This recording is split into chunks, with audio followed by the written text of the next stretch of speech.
Welcome back, welcome back, welcome back. I come to you with a head full of hair. Yes, I needed a break. I've been looking at faux locks for a long time, so I'm going to show you what I did in this video. Okay, you're going to need a comb, couple of rubber bands. Of course, you need this instrument here to do your crochets. Yes.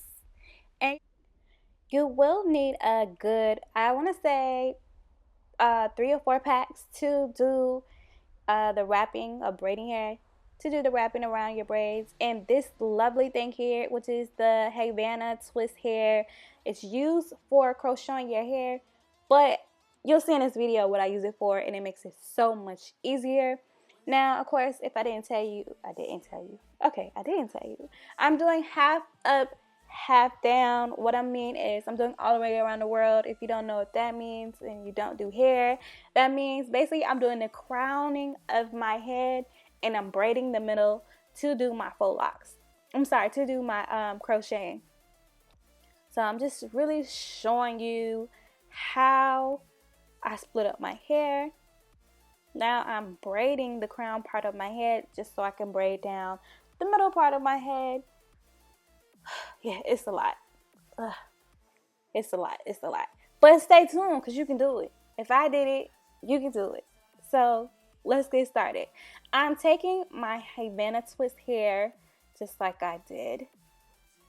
And I want to show you how easy this is. You don't have to separate the hair. You don't have to measure out the hair. Is it long enough? Should I cut it at a certain angle? Like none of that. You just take the hair off the twisty as you normally would to crochet the hair. You split the hair apart and split apart. Some people don't do this, some people do. I like to split the hair just because it makes it braiding and snatching your root easier. So I'm just splitting that up in, I guess you could say, threes. 1, 2, 3. Yeah, threes.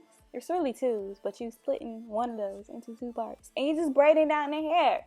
And it's so easy.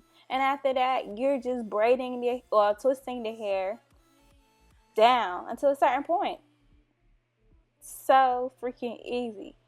You don't have to measure out the hair. You don't have to make sure, am I doing this correctly? You just follow the pattern of the twist all the way down until the ending. And you don't have hair all over the place. Like, it's just so much easier. When I did my faux locks back in the day, I had to measure out how much hair I was using. This just makes it so much easier, and you're pulling from the same pack. You don't have to buy 3 packs of hair, 4 packs of hair, this, and it just makes it so much easier. I'm just twisting that all the way down to the root. And I'm going to do it again, just in case I was talking too much and you got lost in the sauce and you don't know. Again, I'm just taking the hair right off the twisty, untwisting the hair, sectioning off one of that sides with a twist so I can braid down my hair. I'm going to braid up until a certain point, and I'm going to twist the hair all the way down.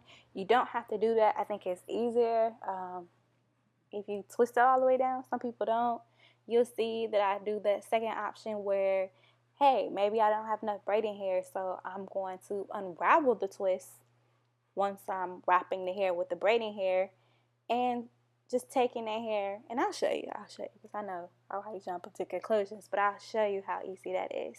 And I don't know if you can see my parts, but the back of my hair goes straight across, and then the front of my hair goes up at an angle. You want to go up at an angle just to give it, some type of style. You don't have to. I know for people that want that real dreadlock look, they just grab the hair and not section it. But I like the sections in the hair just because it makes it look just stylish.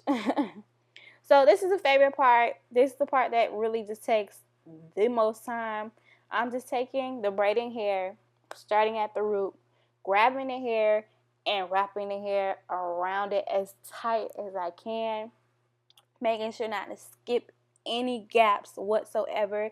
And for those of you people say, oh, when I braid my hair down, I can't grab the root. No worries whatsoever. Once you do this part of the hair, it's gonna grab the hair so tight you're gonna feel like, oh, I need to be in an African shop somewhere. Like your skills aren't gonna be on point.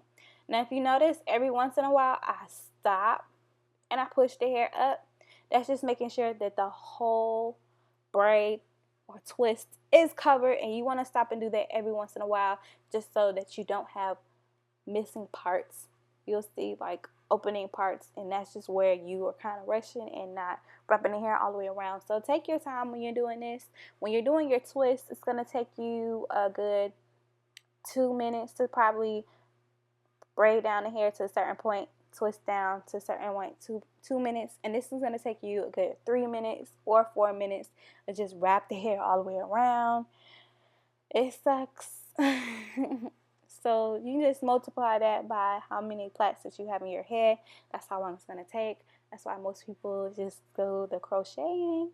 But I mean, I like the fact that I can put my hair up, half down, and it just looks like I have my whole hair done. So this is that other option I was telling you about if you just want to unravel the twist or not twist your hair all the way up.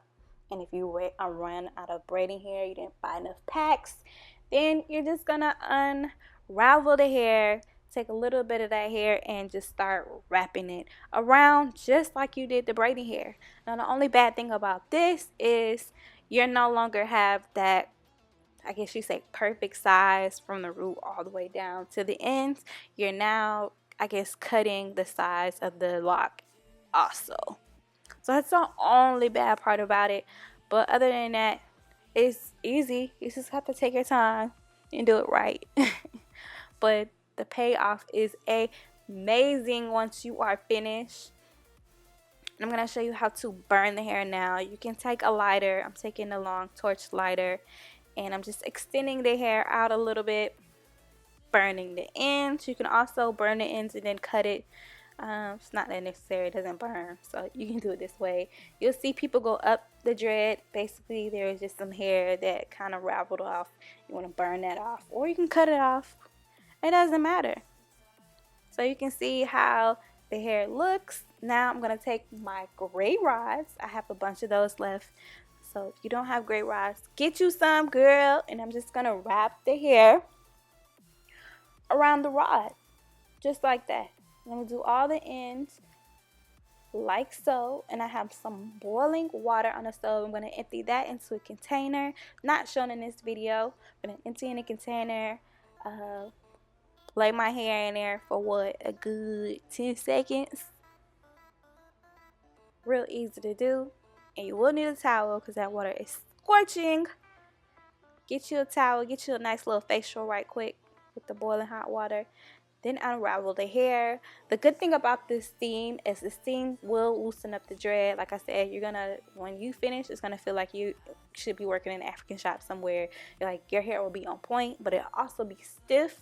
The hot water loosens up that stiffness a little bit, and it also curls the hair if you're curling the hair. So you definitely want to do this trick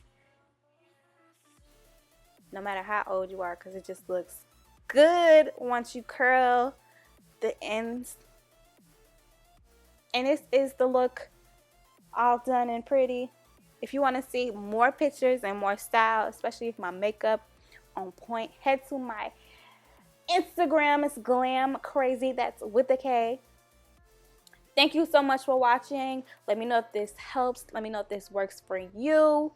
Get out there and do your own. You'll be so happy you did. Love you guys to pieces. Mwah, mwah, mwah, mwah, mwah, mwah.